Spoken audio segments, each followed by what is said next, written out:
Last week, it was shown that Marco Sanfilippo is human, as the championship leader recorded his first race off the podium this season. But with a slight lead over Topi Kortenemi, can he tame Elkhart Lake's greatest gift? Well, let's see as we get ready to watch round 6 of the Lotus 79 Sunday Grand Prix Series. And you'll see it all live here on the Global Sim Racing Channel. Hello everyone, I am Craig King, and behind the scenes is our director Christian Duploy, and he is using cameras provided by Dougie Beard. Now, first run in 1974 as the Grand Prix of Road America, this track has had a long history of open-wheeled racing. So let's find out what makes this track an icon in American racing with our track guide. Welcome to Road America. Nicknamed America's National Park of Speed, it's easy to see why just by looking at how the track is laid out. Long straights are a major feature, and drivers will build up incredible momentum before they find themselves interrupted by tight 90-degree corners. In fact, for a 4-mile circuit, it has shockingly few turns. It also has little in the way of variation in layouts. The main course is only broken up once with a single chicane added in the bend version. But don't take this to mean that it's a boring track. Elevation change happens many times over a lap, with a few places taking you into corners which are quite blind. But 2 of the turns on the back half of the course are perhaps the most distinctive. One is the carousel with its more than 180-degree radius. It just feels like it never stops. The other is the kink. Terrifyingly fast with very little runoff, it can end someone's race in a flash.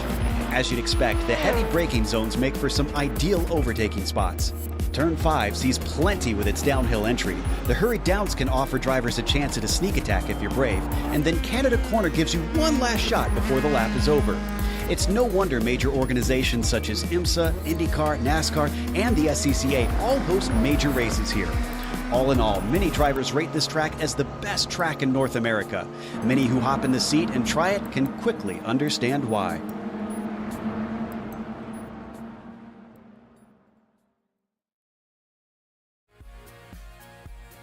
There is a nice little guide, courtesy of Joe Peak there for Road America, and it is a very tough track out there. We call it draft track, lots of straight, lots of hard braking. You get down that start-finish line, we go up the start-finish line into turn 1, hard braking. Down the Moraine sweep, a key point for a lot of overtake as you hit down into turn 5. Don't expect to see a lot of side-by-side in those 2 kinks. That's right before the hurry down and, of course, the aforementioned kink, and then down to the kettle bottom. So hard braking for a lot of these corners today.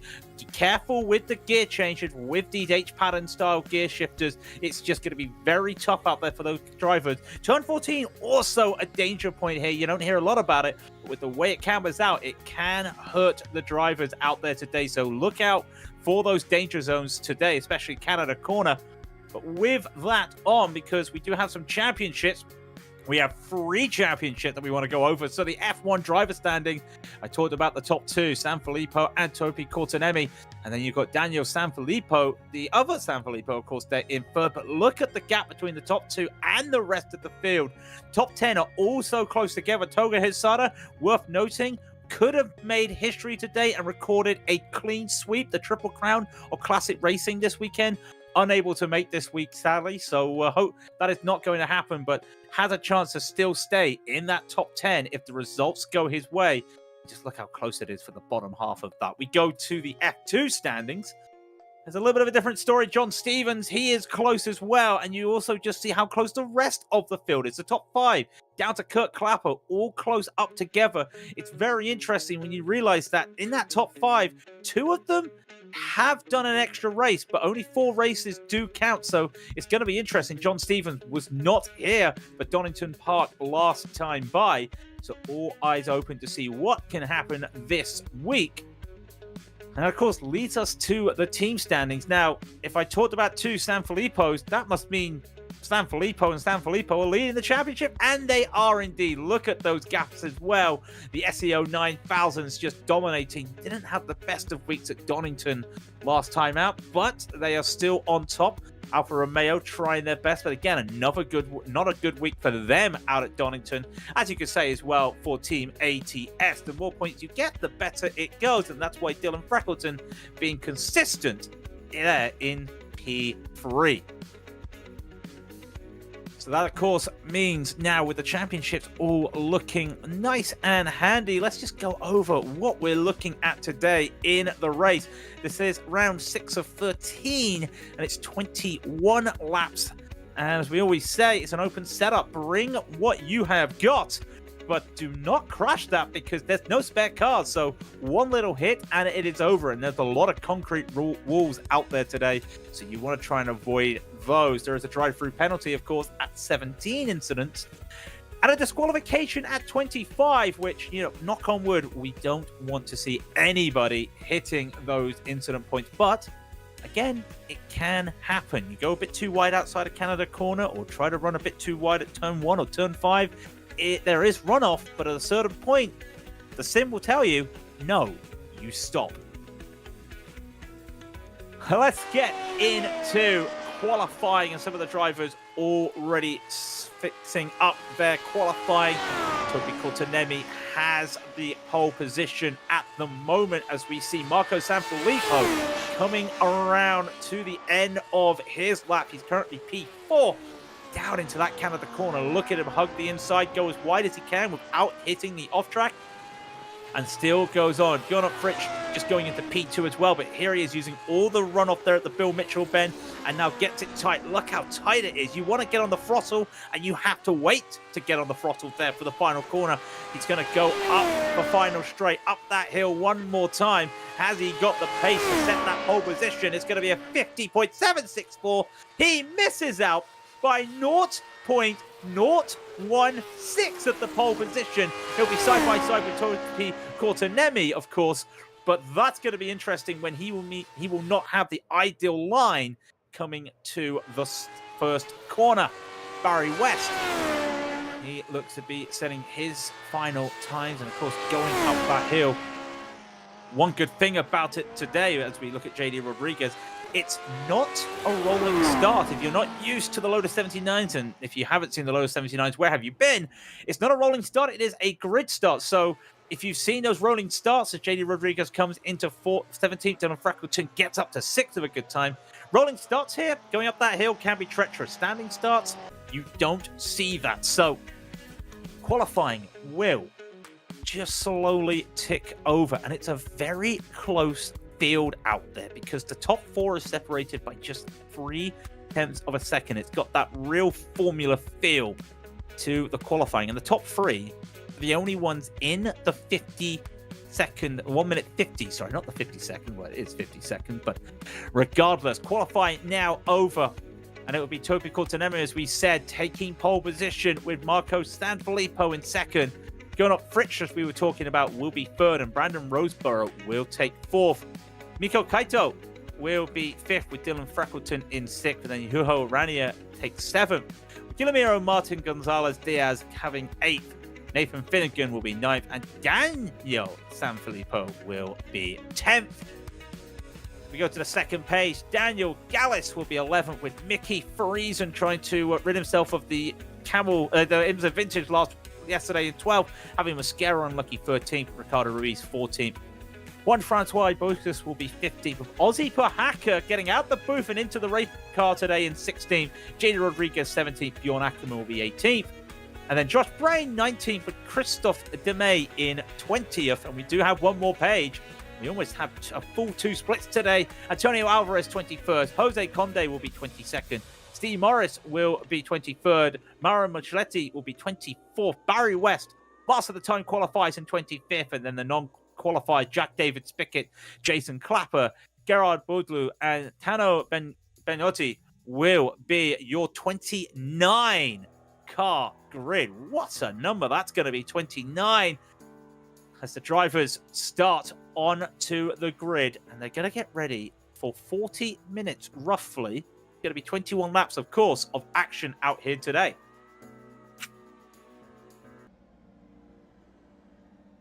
Just waiting on a few more cars as we look down the line. 23 Celsius, 74 Fahrenheit is the track temp today.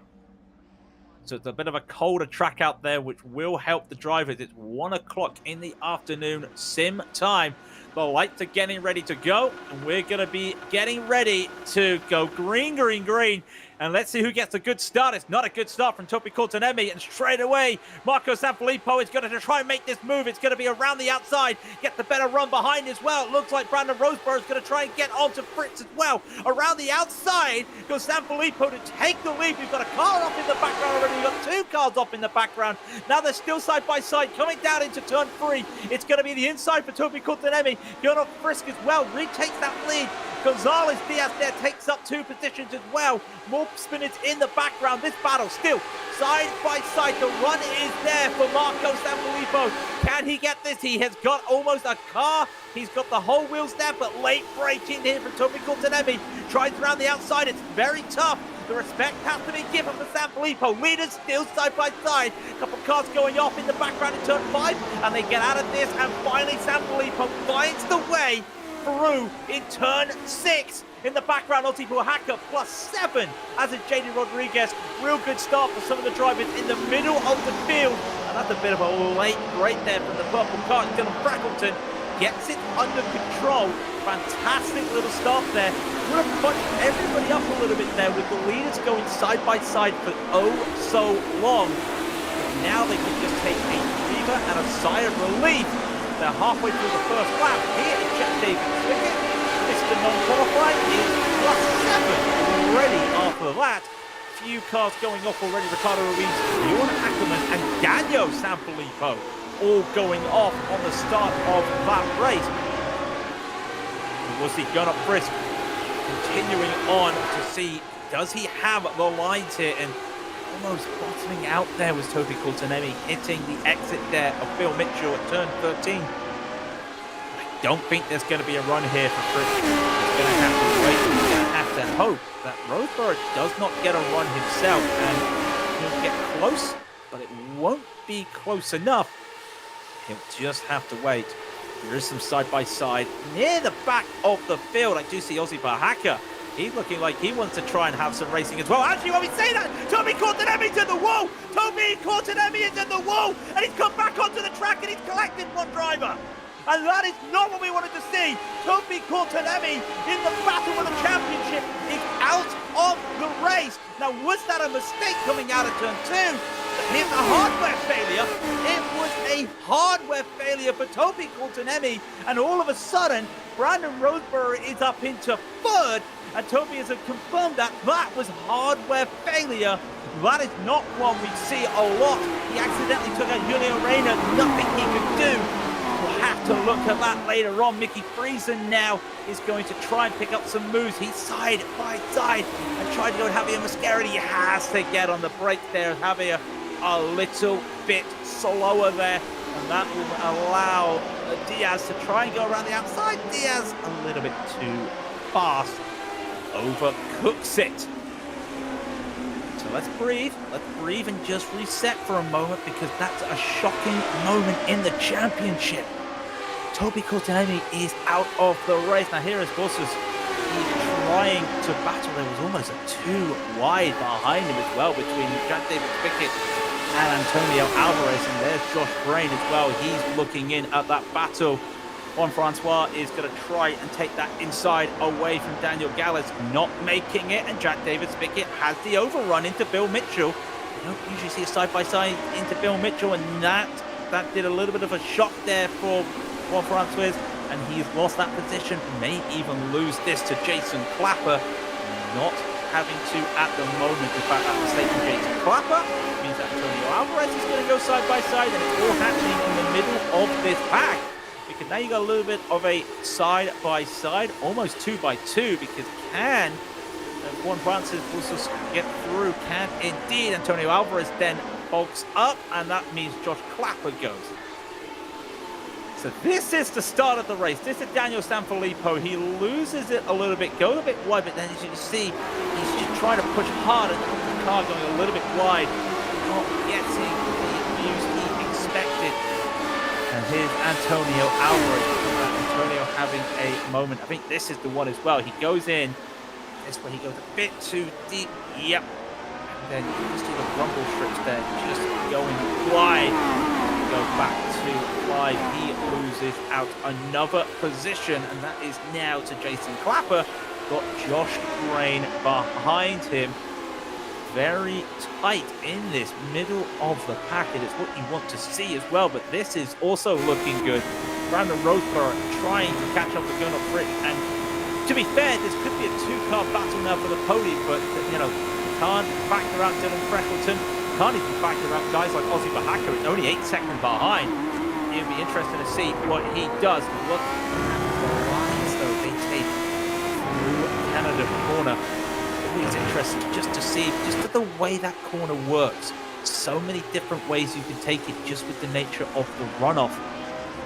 and then no way you can go on this corner here at turn 14. This is Toby Courtenemi. You're going to see the steering wheel out of nowhere just continue, and the steering wheel stops, and unfortunately that's a horrible one. There's nothing he can do. I looked at it and thought, was that a problem on throttle? Did he misshift? There was no misshift, and as he came at that corner, he still didn't have the steering wheel straight. He was getting himself ready to get back off the rumble curves, and unfortunately that just meant that the only place he could go was straight into the other wall. A very rare hardware failure. Anybody, really, if anyone gets the hardware failure, it's rare out there. Not one expected to see so early in the race either, and thankfully, much of the end of Rayner's race, it's a shame that it's a shame it collected Rayner, but only collected one person, which you can say is a very good thing to see. So I talk about this track as a draft track. You can talk about the trolley train if you're used to the old F1 style, but right now it's the DeMay train. It's Christophe DeMay, Javier Mascara, Mickey Friesen, Guillermo Diaz, and then you've got Daniel Gallas and Jack David Pickett just having a little scrap in the background. Where do you make the moves here? That's the question some of these drivers will want to ask. Well, Javier's too far off Christophe DeMay there, and this is Mickey Friesen behind. Behind him is Guillermo Diaz. I don't think there's going to be a move here. Friesen can get by Javier Mascara. He might have a chance. If you try to pull out here to late break into Canada corner, you've got to control the speed, and also you've got to respect that Mascara also has slipstream. Friesen has a double toe at the moment, and he understands. Goes a bit too early, he's going to lose out here, so he's looking for the mistakes, and that could be a small characteristic mistake. It is. I called that straight away. That was too late on the turning for Mascara. He goes off, thankfully does not rejoin or lose control, but he's going to lose a few positions. Mickey Friesen already up now into P10. Now, is Diaz trying to make the move there? He isn't. You can see Friesen really comfortable there with the braking as Javier Mascara now having to look at, well, what can I do? I'm down a few places. I've got Jason Clapper right behind me. What can I do? Can I get back onto this train? That's the key thing right now. Get back on the train, because I'm looking from P9 all the way to P15 are all in this slipstream in one way or another. So they have to really use this to their advantage, as we see Diaz in the white car in the four. I was going to say the middle, but there's no middle of four here. He is trying to make those moves, but the way that turn 5 cambers, it's so tough out there for him to do it. Loses a bit of time, that's going to back everyone up. But again, these drivers understand their positions, understand where they are. They know there's no point to race and fight at the moment.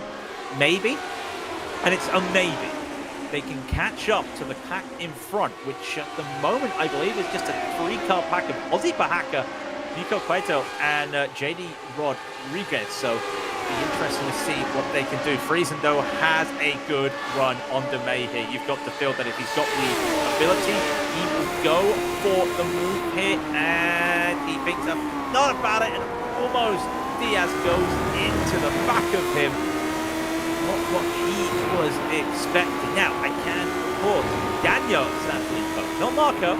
Daniel has retired the car. He's had a moment, and there's Marco. He continues on another fastest lap. 7.34, and Prix can only manage a 52.1, so that's interesting. At the front, Mickey Friesen, is he going to look for a move here? He cannot.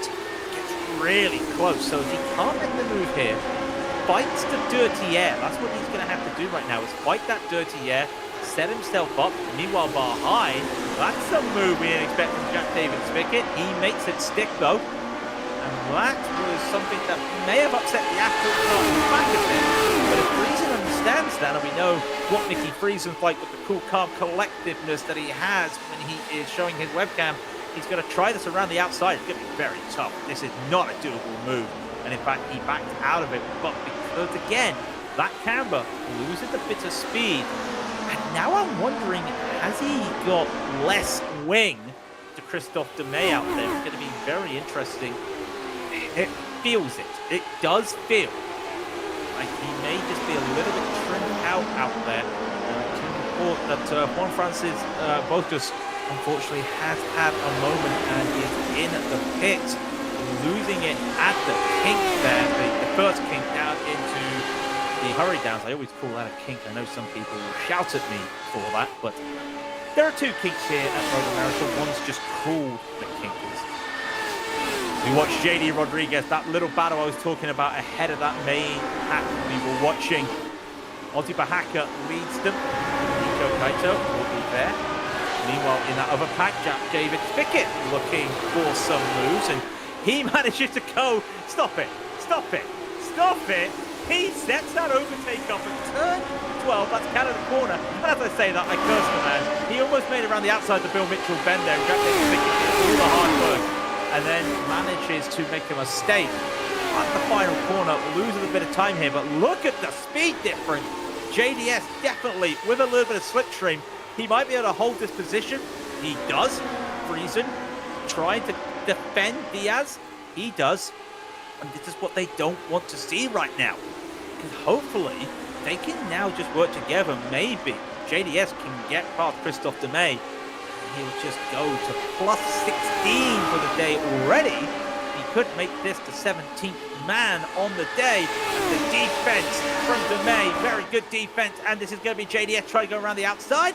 Realizes he can't, the over-under, times it perfectly, waits for the mistake from Demey, gets it stuck into turn 6. Beautiful little racecraft there. There is the win, the gains and losses. Jack now officially up to 9th. There'll be an unofficial plus 17, plus 15 on the timing tower due to the non-qualified. Brilliant work from JDS there. Now you've got Phil. He is in control of this pack. He's in control of this train. Is that the cork in the bottle? Has he managed to pop the wine? Speaking of corks in the bottle, let's go to a GSRT replay. This was Juho Rainier earlier in the race. He managed to get rear-ended. That's so unfortunate. And I think that was a rear ending from when everyone was backing up from the Courtenay, because Courtenay's car got pushed out there. And hang on, Mickey Friesen, you can't do this twice. And no, unfortunately, Mickey Friesen, he went a bit too ambitious there. Twice is not going to work. He's going to get back onto the track, losing a lot of time. That's so hard to get that move done because everybody is there. And in fact, he retires the car. Obviously, there must have been some damage there, so that is unfortunate for Mickey Friesen. Maybe a bit ambitious there. We don't know. Something could have happened, but that's unfortunate. Jason Clapper, though, he's going to go up the order, makes a mistake. That's on Diaz. And, well, we talked about, is the cork in the wine bottle going to open now JDS has got past Christophe Demey?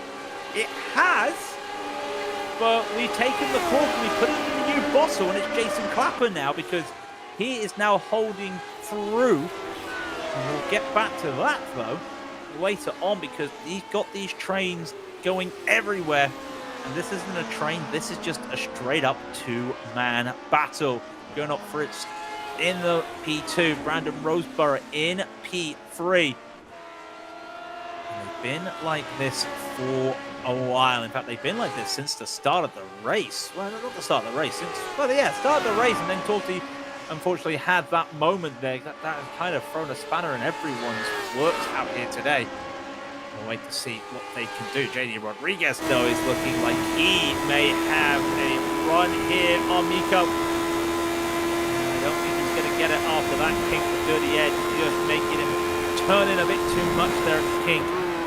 Gonna have to wait. And again, a later apex into Canada corner does help him. There's Christophe Demey. Get past Guillermo Diaz, so that's another position for him. So JDS 17 position, just Jason Clapper 17, and Javier Mosquera said, you know what, I'll take it as well. I am surprised at that. We all thought the cork in the bottle was going to be Christophe Demey, and it turns out we were wrong. He has got a problem out there. I wouldn't be surprised. He does actually. Look at that wing.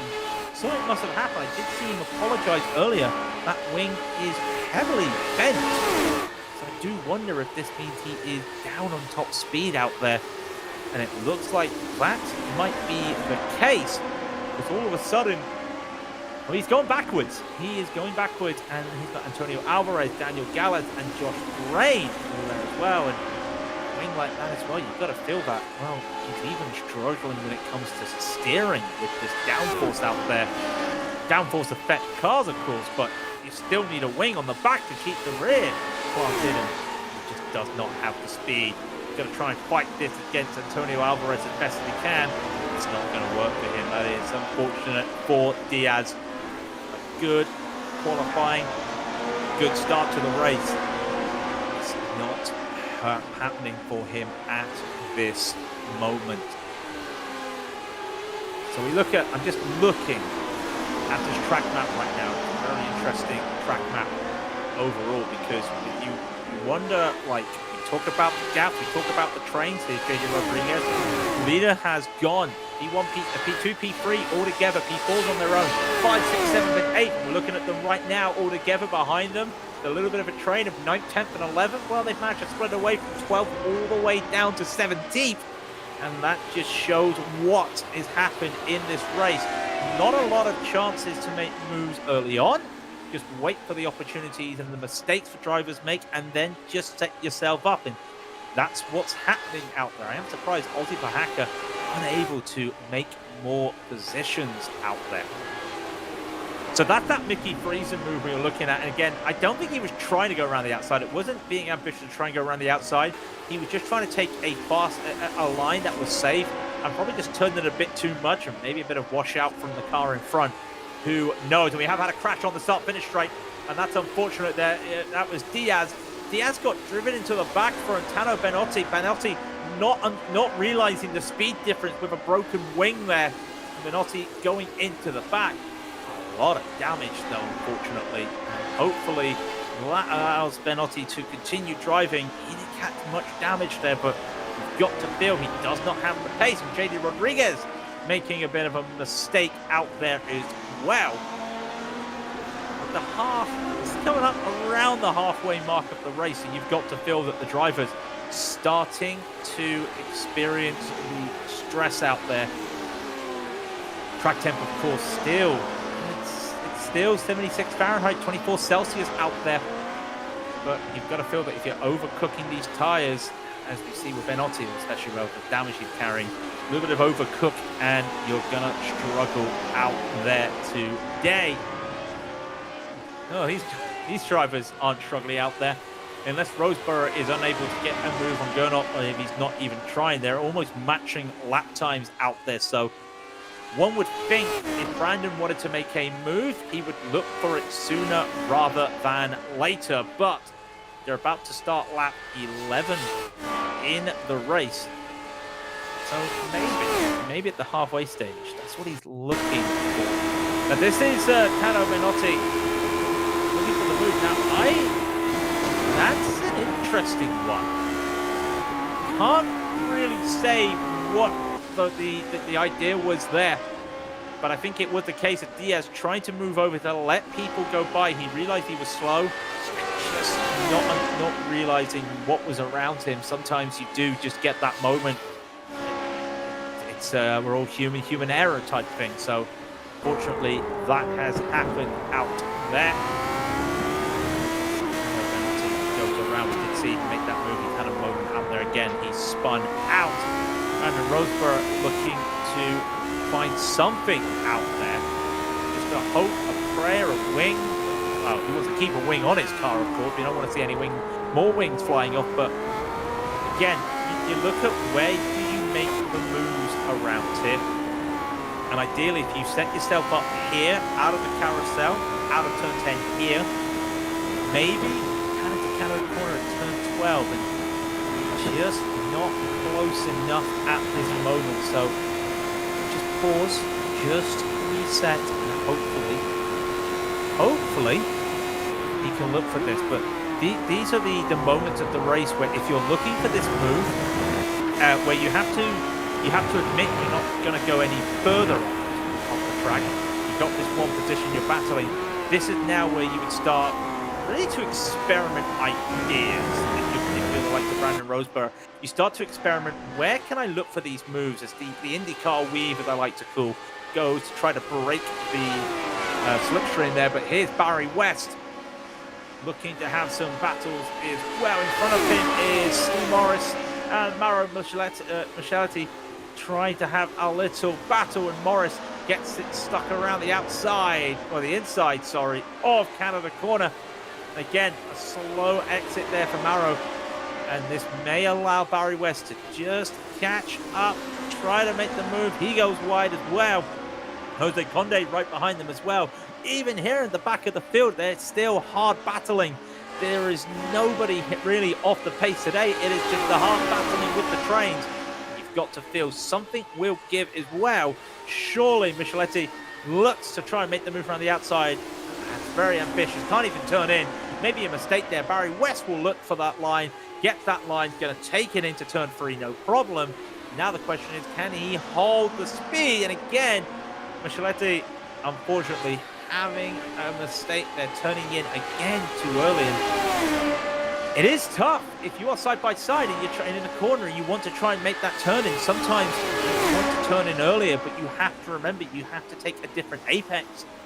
Sometimes it is hard to look for it. So Jose Conde looks to try to pick up any pieces at the back there. Already had picked up one. Now just going to have to wait. But here is Marco. 3 seconds in the lead. Coming out and will shortly be starting lap unlucky 13.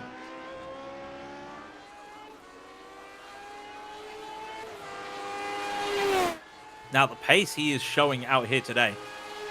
Another good hard lap out there. He has managed to keep it fastest lap after fastest lap. I mean, every time I'm looking, in fact, Gunnar Fritz just set the fastest lap. But to show the consistency here for Marco, his last lap was a 51.422. Then he did a 51.401.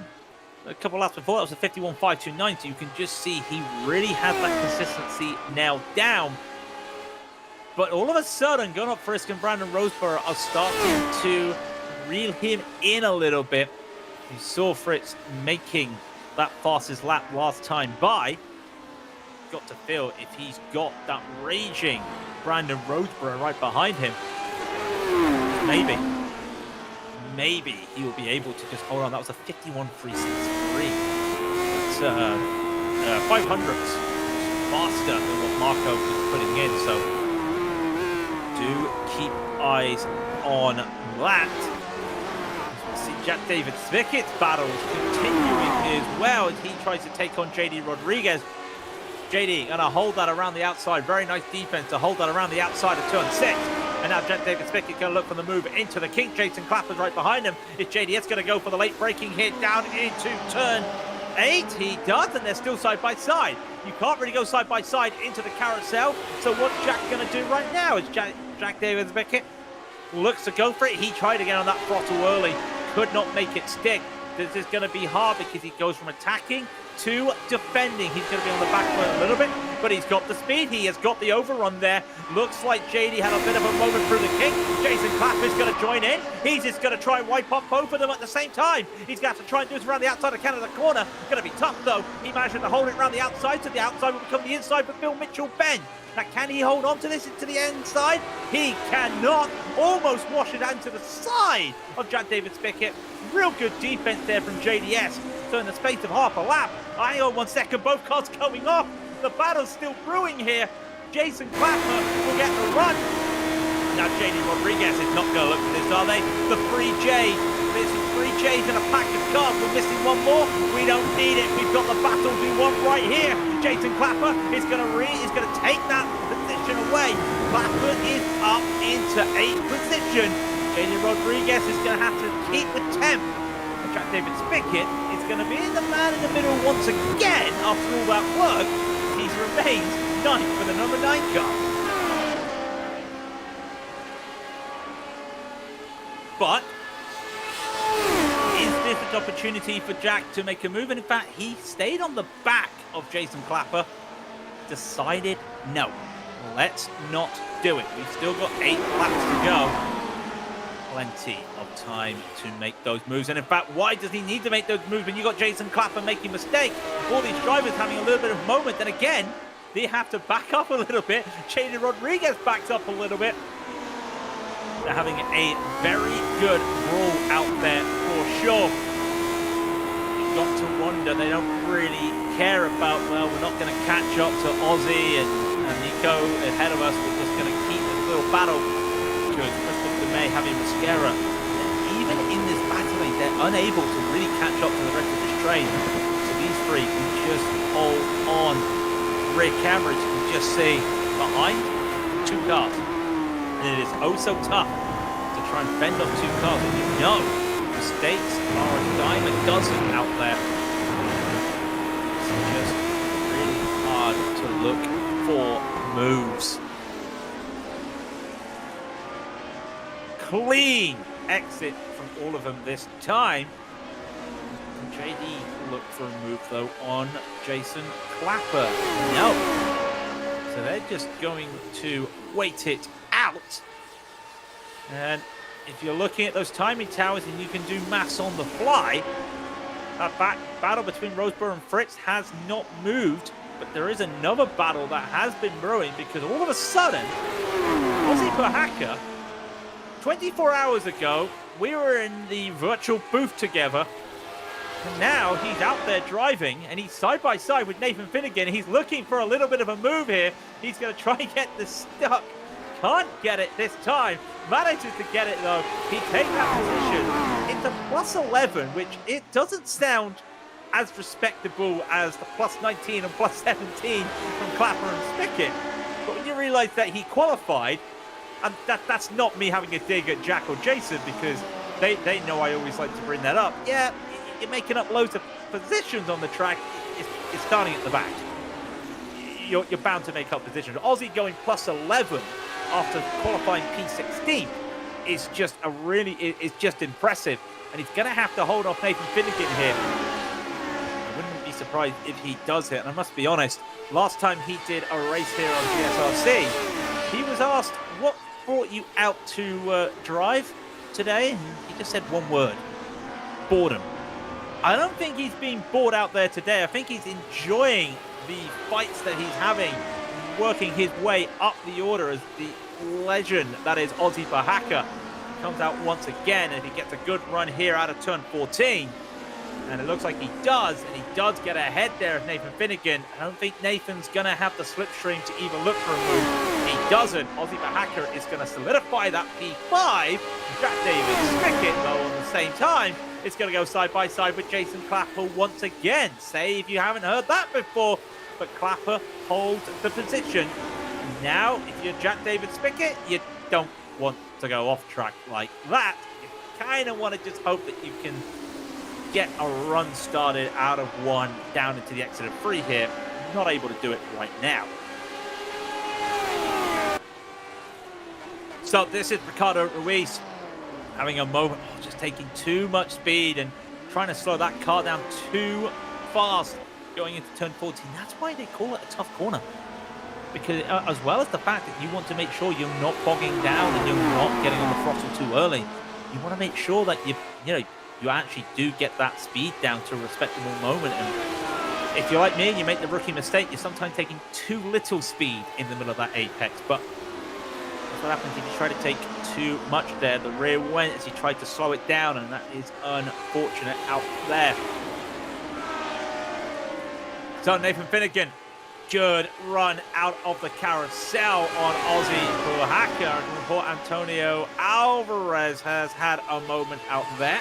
We'll wait to see what happened with that, but Finnegan not able to utilize what was a really good run coming out of the carousel. Could not make it stick, and I mean, just look at the timing tower over and over again. Anything you can do, I can just do better, says Gernot Frisk as he takes the fastest lap away from Marco Sanfilippo once again. That gap doesn't change. These gaps change all the time.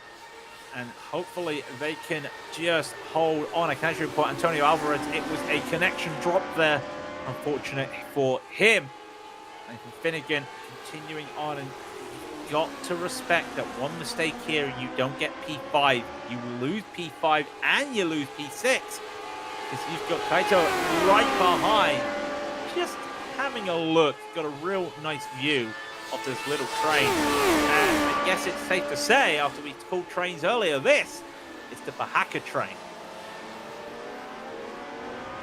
I know that if he watches this back, he will want to say some words to me about that for sure.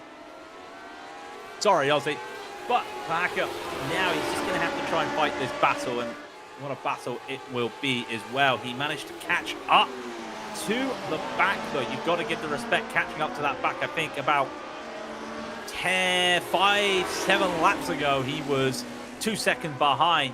Managed to pull that and then use the slipstream to get really close. But look how Finnegan takes that carousel so well. And he even has to look at an option to, can I make it in the kink? And no, the answer's no. But even still, losing a bit of speed there, he unfortunately will just have to yield once again. And it makes you wonder if he gets really close, as we see on the GSRC replay Barry West. What happens here? Oh my word, that's get on the brakes and hope the other car does continue into their little view there. That was an unfortunate accident, but heads up there from Barry West to get on the brakes and survive out there. Finnegan looks on as well. You're not missing anything in the other battles. Roseborough has lost the pace of Going Up Frisk out there, as you can see on the timing tower, just unable to put in the laps. And in fact, Going Up Frisk is really starting to go. There's Antonio Alvarez going in the grass there, getting out of the way of these drivers. Hasn't affected anything, so that's a good thing. We'll probably get out of the way in a moment. Behind, you've got the 3 seconds behind, you've got the battle between Clapper, Spickett, and JD Rodriguez. They're still together out there. Just a mistake there from Nathan Finnegan. Very interesting and characteristic mistake there as well from himself. Remember, we were talking about the trains out there now. Well, the top 4, they are just on their own elsewhere. This is the first train. We've got a train of 3 right behind them. There's another train of 3. And then you've got behind them, after one man on his own, another train of 3. Then another man on his own. And then another train of 3. So 3 is the lucky number right now today, as Ozzy Mahaka looks to go for a bargain of a race here today.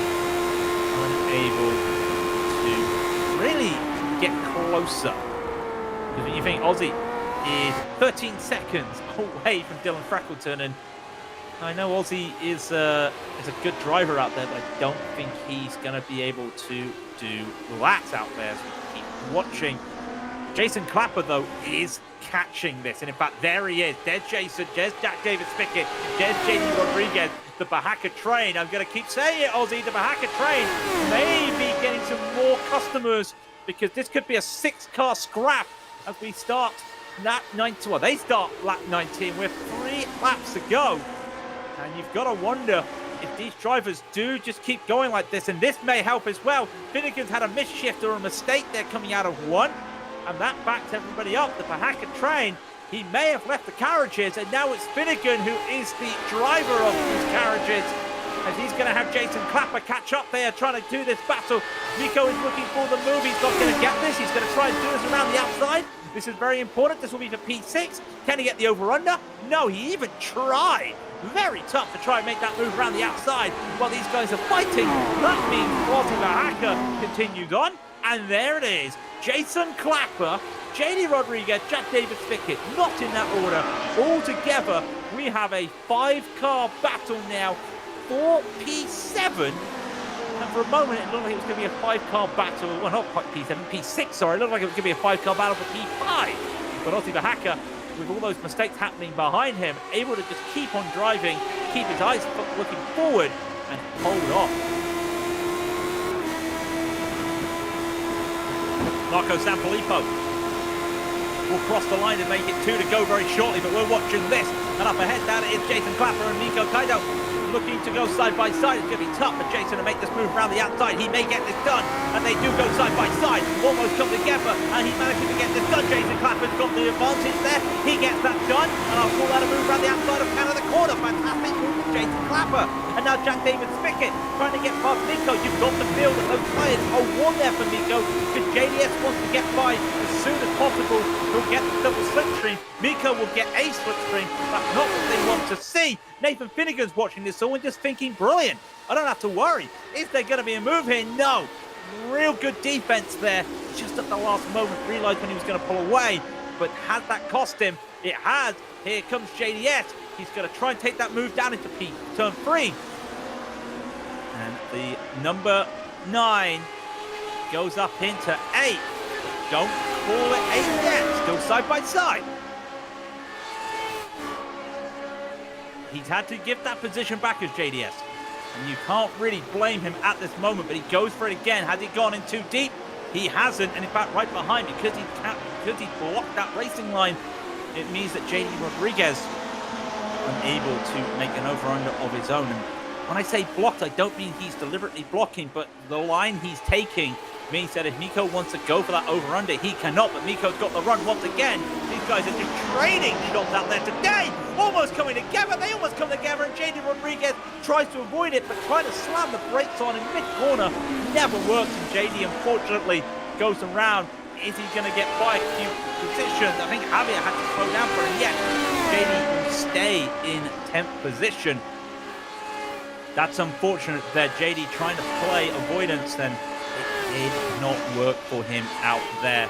Unfortunate for him. Let's just have a quick look at what happened there. And we're not going to look at that. We're going to look at another moment. Not entirely sure who that was, but when you want to take avoidance, sometimes a 1x on the grass is the best way. As you see, we're on the final lap. We haven't talked a lot about Marco Sanfilippo. Unfortunately, after what happened to Toby Coulthard, not a lot that he could do. So Marco on his own, even these drivers getting the white flag as well. I hate to see Jason Clapper looking for a move on Nathan Finnegan. Not getting it yet. He's just going to look to... He's got a couple more chances out there, but it's going to be very tough to make any of those chances stick. Wait to see. I will want to say this, Marco Sanfilippo, he hasn't been able to get that fastest lap. In the last few laps, he has been losing time, but keeping the gap consistent. Is Jason going to try this around the outside? Jason Clapper around the outside of turn 5. He makes it stick, but they're still side by side. The outside, still the outside, still the outside. Still the outside. He's not done that. He's not done that. He's gone around the outside twice in 2 corners on the same man. Out the position. And Jason Clapper is up to 6 with a totally fantastic little battle there. And don't ruin all the work you've just done, Jason. He holds it together. Coming round the final corner, though, it is going to be Marco Sanfilippo. He takes the victory. He wasn't on the podium last week. He's going to get back on that podium with another victory in the championship. And with his championship rival, Toby Coulthard nowhere near today. He gets it. And Sanfilippo almost into the 49s. Marco Roseborough will take first position. Dylan Frackleton will be 4th. And the long wait. Here is Jack David Spickett trying to make the move, and that's not how you want to try and make those positions. Jack David Spickett just getting a little bit too fast there. Going to be losing out, but that will mean Ozzy Bahaka takes the 5th position. Jason Clapper will be 6th. Jack David Spickett will be 7th. Miko Kailo will take 8th. Nathan Finnegan, after all that, he does manage to recover to take 9th. Be a little bit of a talking point there, no doubt, between the drivers. JD Rodriguez will be 10th, Javier in 11th as the other drivers come on. Christophe Demey, what could have been, but it felt like the party was out there. And Josh Brain also making positions up. We had 20 drivers finish on the lead lap for the record. Barry West will come home in 16th position. Mauro Micheletti get that 17th. It's actually going to be 20 drivers, sorry. finishing on the lead lap out of 29, which is a real good achievement when you think about it, especially with the pace. 2 splits today as well, so a really strong strength of field out there today. That is the last man. It is going to be Ricardo Ruiz. He's going to bring this car back. And he will be the last man. As they say, once I counted them all out, we'll count them all back in. There is Ricardo Ruiz. And that brings us to the standings.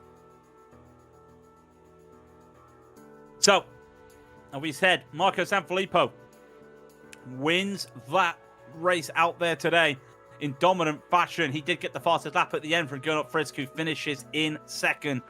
And then Brandon Roseborough will get that third, with Dylan Freckleton in fourth.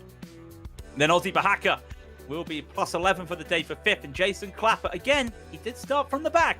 Plus 21 for the day is Jason Clapper in sixth. And Jack David Spickett, same thing, plus 19 for the day in seventh. Miko Kaido will be 8th, and Nathan Finnegan 9th, with JD Rodriguez in 10th. Then we get the Javier Mosquera in 11th. Christophe Demey will be 12th, with Daniel Gallas in 13th, and Josh Brain will take 14th. John Ackerman will be in 15th, and then it's Barry Weston 16th. Mauro Micheletti will take 17th. Stu Morris will be 18th. Jose Conde 19th. Ricardo Ruiz will be 20th, the last man on the lead lap. Nan Antonio Alvarez was a lap down after that disconnect. Gerard Baudelu having to take some repairs. That is Mickey Friesen as well. Tano Benotti will be 24th. He had some issues out there, as did Diaz. We saw that incident there in 25th, as did we see Champfort. Francis Bossus in 16 laps down. Daniel Sanfilippo is 17 laps down. Topi Kortenemi, that unfortunate moment there that also collected Juho Rainier. That unfortunately was not what he was after there, and just a rare mistake there. I mean, hardware failure is rare, full stop, and you never expect it, but especially on a driver like Topi Kortenemi. Not saying that he should have stuff that doesn't fail, because nothing cannot fail. It's just unfortunate what happened out there. So with that on, we do have some interviews going, and we've got Gernot out there to start this, who came home in P2. And the first question I've got to ask, when you saw Topi have that mistake, what was going through your head? Hi, Craig. On the one hand, you think, okay, there's a chance to pass a car that is in front of you. On the other hand, I saw that he would be sliding across the track at some point, and was quite scared that he maybe would get me going into the slower corner then. So I was lucky there. Yeah, I think everyone was lucky. It was unfortunate that it did catch a couple people out, but thankfully only claiming one other person. It's something we all like to see, after something out of everyone's control. So that was unfortunate out there. And it did feel like it was a little bit quiet out there for the second half of the race. You were able to pull ahead of Brandon in that second half of the race. What was the secret? Was it just keeping consistent, or do you feel you may have saved your tires a bit more? Maybe both, I'm not sure. Usually I always end up being a little bit quicker during the second half of any race. I don't know why that is. And also Brandon kept me on my toes all race long, so I had to push a lot. And even took some more risk in the end, because I knew I had to pull a little bit of a gap. Otherwise, Brandon would have had a good chance to get me, because his pace was very similar to mine. I was lucky that he fell off a little bit in the end. So at some point I thought, okay, things are starting to look a little bit better, and even was catching up to Marco slightly. But yeah, I think Marco was just managing his gap, and he did the fastest lap of the race in the very end. So he was a well-deserved winner. He's crazy strong this season, obviously. Yeah, we were keeping an eye on that, because the gap was just starting to crawl down a little bit, and we thought maybe, but I think time ran out, and then Marco put in that blistering final lap. We did see that. So you mentioned the struggles there with Brandon, and of course on a draft track like this, it is tough to really pull a gap, and you did very well. But we've got to talk about next week. It's not a draft track, it's Willow Springs. What are you expecting to see next week at Willow Springs? I've only raced there once and I've been pretty slow, so I'm not looking forward to that one. I don't know what it was, but yeah, we'll see how it turns out. I'm sure it will be fine. I'd say don't worry, but anything can happen at Willow Springs, as we have seen before elsewhere. So before we let you go this evening, I just want to throw it to you if there's anyone you would like to give any shout-outs to. Yes, usually you guys, you're doing great broadcasts every single week, so I really enjoy that. Yeah, and congrats to Marco for a good win, and also congrats and thank you to Brandon for a good battle here. Thank you very much. That is Gernot Fritz, who finished second in the race today. And I think it's only fair to pull in the man that 24 hours ago I was sitting next to, and he came 5th overall. And Ozzy, there's a seat here in the booth. Just come back for me, please, and come on, just have a moment to talk to us, because that looked like it was a very fun race out there for you. Yeah, I mean, welcome to Classic Lotus Grand Prix at Road America. So I had 1 hour to practice for this, I'll be honest with you. I had less than 1 hour to practice for this, and the qualifying setup was absolutely awful. Sorry. I was sliding all over the place, and I gave myself like all the 19th century diseases in progress. Because I thought, okay, this is just going to end up with me in the wall and not even having a qualifying time. But yeah, the race was fun. Do you think it probably would have helped you if you didn't have a qualifying time? Because I did see, as you saw at the start of the race, we did have a very good overtake, a very good incident, not very good incident, but a very big incident there with Topi. Did you see that? Did you have to do any avoidance? I didn't catch you in that, but I did see a lot of people having to have the brakes there. What? The camera wasn't fixed on me always? Ah, that's a disgrace. But yeah, so I kind of had to avoid it. I saw a lot of smoke in the air, and I saw that, okay, this is a weird place to have an accident. So I just watched the one car on the left. There was one car off track, and I think it was Topi who had been to the wall, and then due to technical issue, apparently. But he was just out of the racing line, so I just slowed down a little bit and had to take the inside. I had to be careful, but no, I didn't have to do like any last-minute maneuvers. It was quite easy. Look, if we had you on the screen all race, we would have had to have put your profile photo here. And I don't think... Yeah, exactly. As much as we love it, we don't really want to have that. Now, Ozzy, I need one of your classic comments here, because as I said on the broadcast, the last time you were racing, Adam, in a different series, asked what brought you here, and you said one word. So I'm going to ask you now, what made you decide to race today at the 79th here at Road America? To be honest with you, Lotus 79 at Road America is quite an excellent combo. I like the combo, and even though Lotus 79 hasn't been friendly to me lately, I haven't raced it much, but I've practiced it from time to time when the season started, and I just couldn't get to grips with the car, pun very much intended. So it was just a spur of the moment decision. I spectated the previous race, because these guys race always pretty actively on the time slot 2 hours before this, and I have Gernot's qualifying times and lap times on a sheet here, and I took note of the weather and such, and then I just compared. But most importantly, I took a note of his straight line speed, and as long as I beat that, I knew that okay, Gernot is probably gonna run low wing. At least if I don't have the pace, I'll take off the wing, and I didn't have the pace, so I took off the wing. I love that you say this is a good combination. Anything around Road America is a good combination. I will fight that hill. I will be in the top of that start line hill, and I will say anything on Road America is good. So I do agree with you there. This has just been fun. It was great to watch you battling out there today with Jason and Jack, and of course Nico as well. So before we let you go, I mean, you are the person that we're interviewing today. You get to get some shout outs. So if there's anyone you would like to shout out today, Ozzy. Yeah.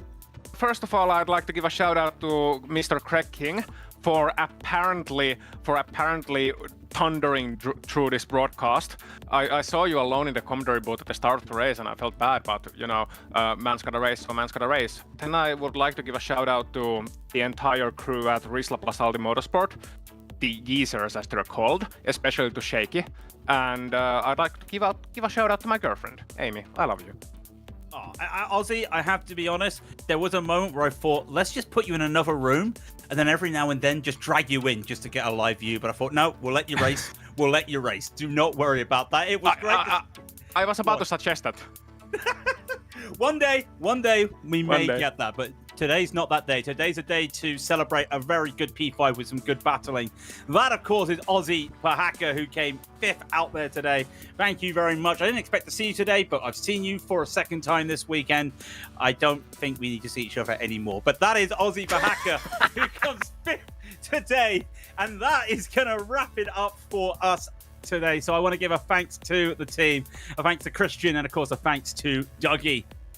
Now make sure to check out our social media, our website, our merchandise store, and as Jack always says to me, Jude Lalonde's Bandcamp as well. Do check that out. Now don't forget to subscribe to our YouTube channel so you don't miss a moment here on GSRC. Like right now with the Major Series happening on another stream on our channel. But here's the upcoming races, because next week it's Willow Springs, as I mentioned. It is 12:30 Eastern, but a heads up to Europeans. Remember, the clocks do go back next week, so do make a note of those times. Other races here, please do check them out later in the week. And like I said, next week, do remember that Europe, we are going back an hour, so it's going to be very interesting. So until then, I want to give a thanks to everyone, as I just say, and a thanks to everyone watching.